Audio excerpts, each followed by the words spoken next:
I think that the biggest concern now is customer itself is being victimized, and it's outside of the control of the bank. So if you think about banks recently, since there's been such a shift to online and digital banking, those digital channels are very fortified, and the fraudsters have figured this out.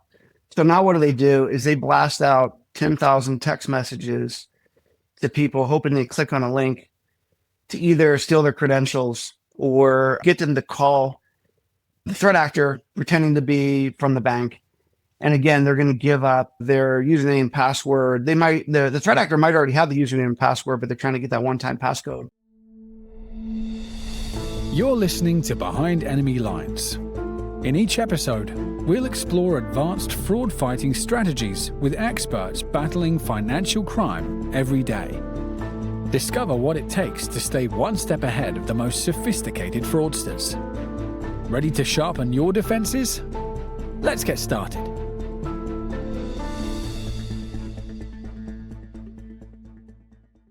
Hello, and welcome to another episode of Behind Enemy Lines. I'm Mike LaFleur, and this episode is brought to you by ThreatMark, your ally in the war against fraud. Today, our guest is Jason Bartolacci from Red Team 27, an organization that helps financial institutions identify vulnerabilities and helps those institutions protect themselves from them. Jason, thanks for joining me today. Yeah, thanks for having me. So I know you're a little bit familiar with the podcast, and you know how I'm going to start, but I'm going to say it anyway. I always like to find out how someone became a fraud fighter, and kind of like the origin story. Where were you, and how did you end up where you are today? Yeah, I'd love to share that. So, might come as a surprise, but I'm actually not in my 20s. I'm actually a little bit older. So I've been doing this for a little while. I started out with the Washington, D.C. police. So this is late 1990s. And to just give you a contrast and the difference of when I started, what I'm doing now, we use typewriters. We literally had typewriters to write reports. So that's how old I am. But I worked in a vice and narcotics unit. I was very fortunate to be one of the youngest vice officers in the city. So plainclothes, narcotics, drug investigations, street crime, illegal guns, that kind of stuff. And there's a lot of training that would come across our desks. So great class. It was through the Federal Law Enforcement Training Center. And I got my first glimpse into money laundering and how assets are hidden, how organizations, basically wash that money through the system and how they can then legitimize it. And from there, I was kind of hooked. I went to a lot of different classes on asset forfeiture and different investigations. I was fortunate enough to go to the DEA Basic Investigator School. And again, we did a lot of illicit finance training on that too. So I left the DC police. It's a tough place to raise a family. I had two small kids at the time. So I went to the state of Florida Office of Financial Regulation, which is basically the state treasurer. And I had the opportunity to investigate bank fraud, securities fraud, mortgage fraud, a little bit of money laundering. And I got hooked up with this task force with the Secret Service. It was the North Florida High Tech Task Force. It was really interesting because they had bankers and law enforcement sitting in the same room and trading notes. Well, again, law enforcement's it's a tough job. It's tough on families. And I thought, let me make the jump to the private sector. This is right after the Patriot Act was enacted. So every bank was looking for AML investigators. And I got an opportunity to work for a bank back up in the Northeast. And then from there, I went into anti-money laundering. I came over to PNC and worked on a lot of different projects where I would train the bankers to think like investigators. They've got banks and law enforcement sitting in the same spot. But I noticed that all my fraud cases had some kind of cyber hook. It was credential stuffing, data breach. I started learning a little bit more about threat intel. It's a pivot in my career. Went to Carnegie Mellon for a master's in cybersecurity. But then I reapplied that to fraud. And then the last 8 or 9 years, I've been consulting or working with different organizations trying to either help them build a better fraud strategy or, just case support, investigation support. And then most recently, I partnered with my son, Don, and we started Red Team 27. We've been doing this for about 9 months now. So tell me about Red Team 27. What is it that you guys are trying to do? Yeah, so we took a playbook out of the cyber world. So the cyber security teams, I think, do a really nice job at a couple things. They're a little more proactive. Now, there are some fraud teams that are doing some proactive things, but I mean, really, it's kind of rare to see a fraud team act as an adversary and try and, quote unquote, break into a system. So we're not really breaking into a system, but we're opening accounts after we contract with a bank or credit union, of course, that we have permission to do it. It's the number one rule in red teaming, make sure you have permission. But we'll set up accounts and we'll basically mimic or simulate real world fraud attacks, account takeover, ID theft, call center, social engineering, check fraud, debit card fraud. We basically set up a mini lab where we can wash checks and we can see how a bank's detection capability picks up on a wash check. There's security features built into that check, or they picking up on that. We can clone debit cards and do distance type tests where, there's one account on file, one debit card on file, but now all of a sudden there's two cards out there in different geographic locations. They might be in different states at the same time. Can the bank pick up on that? And these are all things the fraudsters are doing, and we're just mimicking that, and then we're providing that intel to the bank so they can strengthen their defenses. So you mentioned something, and I think I know it's in the name of your company, but some people, especially fraud fighters, may not precisely know what a red team is. As former military, I know what a red team is. And so could you define red team, please? I mean, traditionally you've got a red team it's acting like an adversary, and they do a couple different things. There's some different stages. The first is reconnaissance. So this might be conducting intelligence. This might be conducting some surveillance. This might be just seeing what's out there, in terms of your target. Then they move to initial access. And again, these are kind of more technical, but I'll show you how they apply to fraud.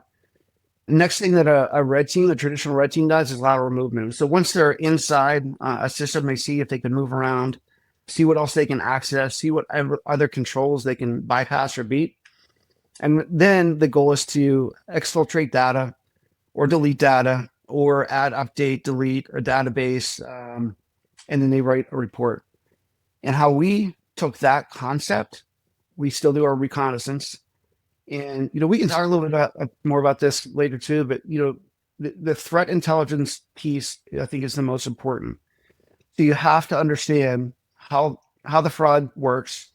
What are the components of the fraud? How do the threat actors execute the fraud? So there's a whole research reconnaissance piece before we even start a fraud red team test.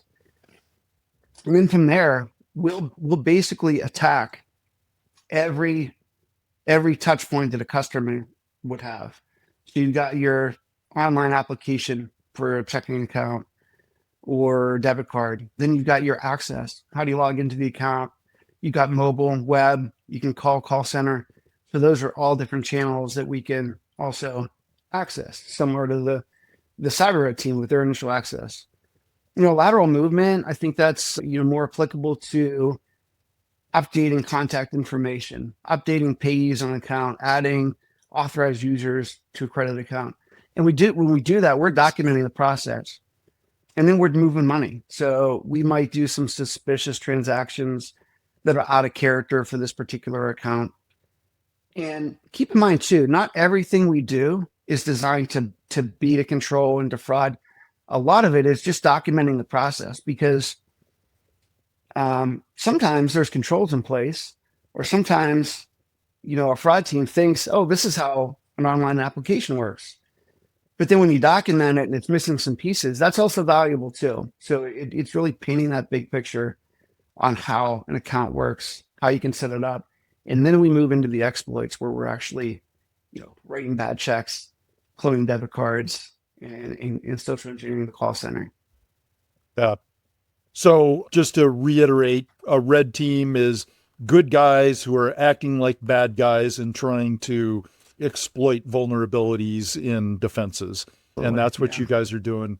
And typically, like I said, I knew it from the military. I've heard of it in cybersecurity, and I think law enforcement does it as well. And you hinted at this, but from my perspective, it doesn't seem very common in the fraud space. What's your take on that?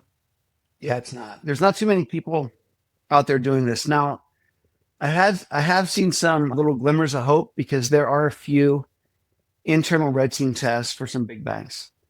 I think it's very new though. It's on the cyber side. Again, all the cyber teams are doing pen testing and red teaming. I think too, it's a little bit challenging because you've got to have an account to be able to test. Now you can set up test accounts, of course, but if you really want to do a true red team test, you need an external party to set up that account. So it's kind of hard to scale. When we do an engagement, we might only do one or two accounts that we open and then we test from there. The other challenge is the legal department. So when we do our initial kickoff meeting or we're trying to talk to a new partner, the legal department usually says, "Wait, what? You're gonna counterfeit checks? You're gonna clone a debit? Wait, hold on, is that legal?" Yes, it's legal. But that's a big hurdle. That's why it's not so common yet. Yeah, I'm sure. In your experience, like I've noticed a shift recently. You mentioned check washing and check fraud. For the longest time, this was the biggest threat to financial institutions in North America. And I think there's been a shift lately to scams and social engineering. Is that your perception as well? Well, there's definitely a shift to scams and social engineering. Some of the more recent reports. So IC3 data, I think the most recent report is 2023 still. They haven't come out with the 24 report. Check fraud's still a very high channel fraud. ProSite Financial just came out with the 2025 banking insight and outlook report. Check fraud was at the top concern for chief risk officers. It was still the highest dollar loss channel for, I think it was 79% of respondent banks. So check fraud's still very high. I think the scams are very close behind. The reason why check fraud's still so high is it's just so easy to do and it's low tech. And then you've got a big social media presence that's promoting check fraud. And with that is, mail theft. There's been a very precipitous increase in mail carrier robberies and mail theft, and that's all fueling it. Yeah. But I think you're right though. These scams are going to increase in a more wider scale, and I think it's easier to commit these scams than washing checks or trying to create an image. But I don't think it's going to go away anytime soon. I think as long as people still keep writing checks, we'll still have it. Average American writes, I think, one check a year. Yeah, but check fraud's still there. Well, that's amazing that the volume of checks is so low, but it's still the largest vector. That's a pretty amazing fact. Yeah. Yeah. So you mentioned the customer journey and understanding the customer journey from the fraud prevention or fraud analyst's point of view within the organization. So let's talk about the customer journey a little bit. And maybe before we dive into the journey itself, maybe from a 30,000 foot level, what do you think, or what's your thought on, see if I can frame this correctly. What's your thought on the current state of fraud at financial institutions from the perspective of a customer journey? Just general thoughts about the current state of fraud. Yeah, I think the biggest concern now is the customer. The customer itself is being victimized, and it's outside of the control of the bank. So if you think about banks recently, since there's been such a shift to online and digital banking, those digital channels are very fortified, and the fraudsters have figured this out. So now what do? Is they blast out 10,000 text messages to people, hoping they click on a link to either steal their credentials or get them to call the threat actor pretending to be from the bank. And again, they're going to give up their username and password. The threat actor might already have the username and password, but they're trying to get that one-time passcode. That's all outside of the protection of the bank. And I think it's very challenging for the bank to see what's happening. They just get, a login. It might be from an unusual device or location. They get a one-time passcode. It's kind of hard for the banks to protect against this. I think that's the biggest challenge, but then there's still all the old school skimmers that are out there. I see at the local IAFCI meetings, there's skimmers being recovered locally. People's cards are still being cloned. And then again, you got the mail theft too that's fueling all the check fraud. But yeah, I think that, attack on the customers themselves, and they're actually providing usernames, passwords, one-time passcodes to allow the threat actors in. I think it's a tough thing for banks to contend with right now. Yeah, for sure. And it's the human actor that becomes the weakest link in the protection of Yeah, the assets, right? And there's a couple points of view on that too. One is they should know better than to give out the OTP or the one-time passcode over the phone, because the bank tells them all the time, we will never ask you for this, but they give it out yeah, anyway. And then there's the other one where someone is a victim of a social engineering or a romance scam or investment scam, and they're doing something that they really should know better, but they do it anyway. So it yeah, becomes this thing where the human is the weakest link in the protection chain. yeah, Yeah, that yeah. makes You're sense. spot on. Yeah. So when we were getting ready to talk within this customer journey, you identified a couple areas that seem to be the key areas of vulnerability, meaning these are the weak spots that the fraudsters can exploit. And I think you talked about account opening, access, once they get access to the system, maintenance and money movement. These are specific points along the customer journey that are vulnerable. Why are these specific things vulnerabilities? Yeah. So each of those stages is an opportunity for failure. So each stage has some kind of control built in. So your initial application stage, the controls built in are maybe ID. The bank's going to do some sort of credit pull or check to make sure that your name and address and phone number match. That's also somewhere where you can test, because, fraudsters, when they commit ID theft, they might use a different address. Whenever you, as a client, log into your bank, so that's access. There's controls around access, but that's also an opportunity for failure. So, for example, if an unusual login occurs from India or Africa, and you live in Pennsylvania, it's a red flag. There should be a control in place for that. Again, when you look at account maintenance, so updating user information, updating contact information, there should be a control around that. So the bank should be able to either authenticate that customer or make sure that those changes are being recorded. But that's also an opportunity for the threat actor too. So each one of those touch points is an opportunity to be exploited. Does that make sense? Yeah, it does make sense. And so your team has ways, and we don't have to go in the details just yet. I want to talk about some other things before we get Yeah, into how you might help. But your team has ways of exploiting those same vulnerabilities and exposing to the financial institution that, look, you have a vulnerability here, and then you guys write up your report, and then it's up to them to plug that gap, right? exactly. Yeah. And then there's another side of that too. So they might have a control, but if there's an override, or if you can convince someone to ignore that control or that tool or that technology, that's something else that they would want to know too. Because a lot of times in our report, our partners say, "Oh no, we have a control around that. You can't call and just update your address." Oh, okay. Yeah. You wanna bet? Yeah, yeah.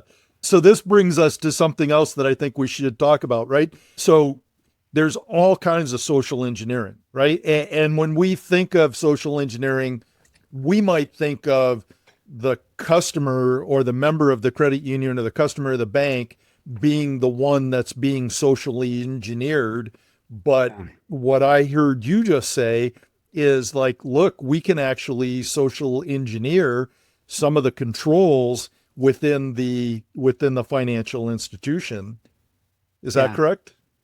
absolutely. There's an article that the ABA put out last year, and it kind of talked about digital fortification and digital channels being fortified. But the new targets, the soft targets, are going to be call centers and branches. So we have tests around that, and we're seeing threat actors do that. They're calling not only the major call centers, but they'll call the local branch too and try and get your local teller to provide information. So there's a lot of workarounds, and that's kind of what we try and figure out. Like, how can we get around this little control or this little roadblock? So you talked about techniques for exploiting the digital banking or the customer journey without revealing anything, without revealing any secrets. How might you let's say my goal is account takeover. I'm a fraudster. My goal is account takeover. I need to exploit, or I need to socially engineer the teller. How would you guys go about testing the human defenses that are at that financial institution? Yeah, so I think, and I can give you a high level. I think too, you're absolutely right. We don't want to train anybody, any fraudsters how to do this, but so, in general, if you want to take over an account, you might have that username and password already. So sometimes when we do these as a test, we make certain assumptions. So for an account takeover scenario, one of them, we make the assumption that we have that username and password, but we still don't have the one-time passcode. So there's a couple different attack vectors that you can take on that. So you can call the call center and explain that you have lost your phone and you need to update your phone number. You want to update your phone number so you start getting the one-time passcode text. You don't mention anything about getting a one-time passcode, but you're just trying to test the system on updating that phone number. So if you can update the phone number, you can pretty much get in. So if you can't update the phone number, there's another vector that you can take where you can call the call center, and maybe you can try and convince them that you're not able to receive a text, and figure out a way to still get that text. And I'd say 9 times out of 10, the call centers are pretty good. They're not going to just give up that information. But if you do 100 calls, I bet you get 1 or 2 call center agents that really want to help, or maybe they don't know the policies and procedures, and they're going to basically let you walk around their control and let you into the account. Yeah. Again, this is exploiting the vulnerability of the human, or the weakest link, which is that human. So you have this call center agent who genuinely wants to help, is all about customer service, making the customer happy. They think they're making the customer happy, and they get manipulated into doing something that they shouldn't do. Yeah. There's always a survey after that, and they want good remarks on the survey. Yeah. So they're very of course. willing to help. Yeah, absolutely. I have to tell you, I've never told anybody this before in this forum, but I was the victim of fraud, and I called the bank to try to rectify it. And it happened like on Friday afternoon, which is typical, right? Because then customer service starts to shut down in the afternoon. I did get a hold of someone, and they said, our fraud department does not work over the weekend. You can't do anything about your locked account until Monday morning. And I was so frustrated with the bank, but they're actually doing the right thing, right? Like they were protecting me from, how this vector. So it's a conundrum, right? They want to be helpful, but they can't be helpful. Yeah. When you've done these tests, was there anything, have you ever been like completely shocked about the results, about something that happened? Again, we can't reveal the details, obviously, but has there ever been results that have completely surprised you, even with all your experience? Yeah, there've been a couple. I was really surprised that we run a scenario where we do an employee impersonation. So again, I'm not giving up too much info, but I was really surprised at the lack of authentication to verify whether or not someone's an employee. It's very easy to call and say, hey, this is so-and-so from collections. Hey, my screen's down. Can you just help me with this question? Yeah. Very open to help you. Yeah. Because they said that they were an employee of the same institution. They didn't do any verification. That is slightly shocking, isn't it? Yeah, especially when you add, some kind of level of authority. Hey, this is the EVP of collections. I need your help. Yeah. Yeah. Okay. And they want to help. Right. Wow. But again, I think what we're highlighting is the human is the weakest link in the protection chain. Yeah. And just the kind of stress. So, it takes a lot of calls. Like I said, you have to have some kind of statistical probability with the testing.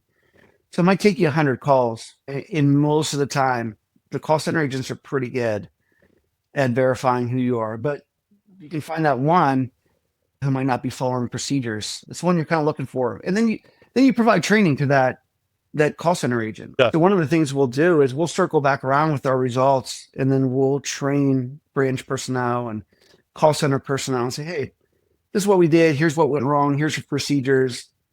Do you understand why, these procedures are needed now? So we always try and close that loop, and then we'll retest too to make sure that it sticks. Yeah.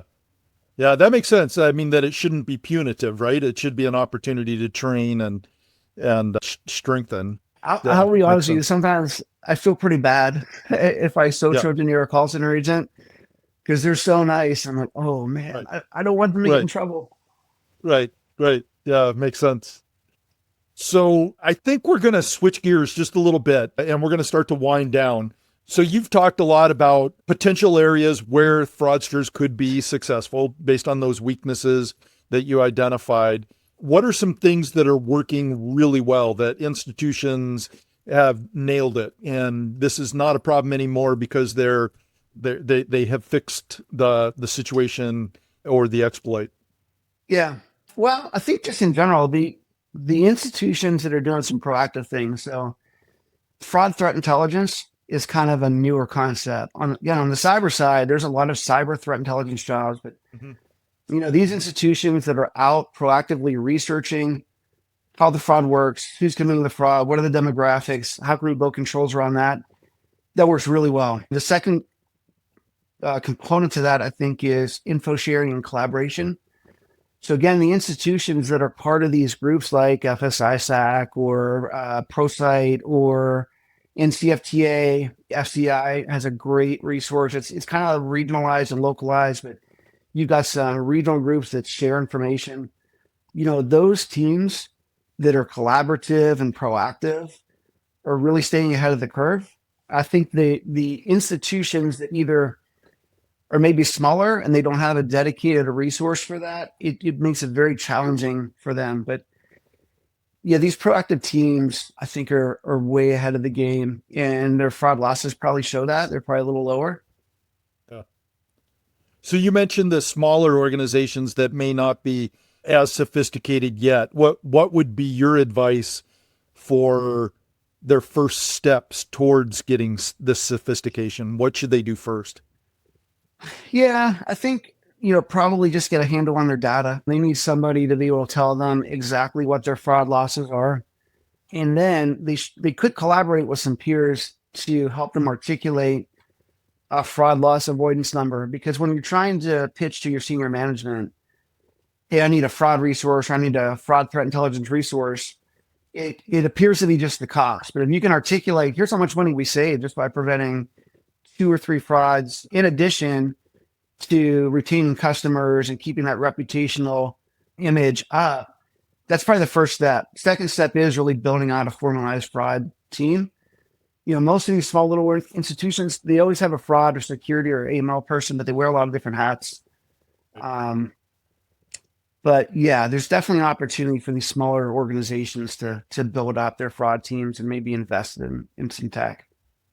Yeah, I think one of the things that you pointed out was these organizations that they can join in order to meet their peers. And so you mentioned, they should get compare data with their peers or have their peers help them quantify the losses.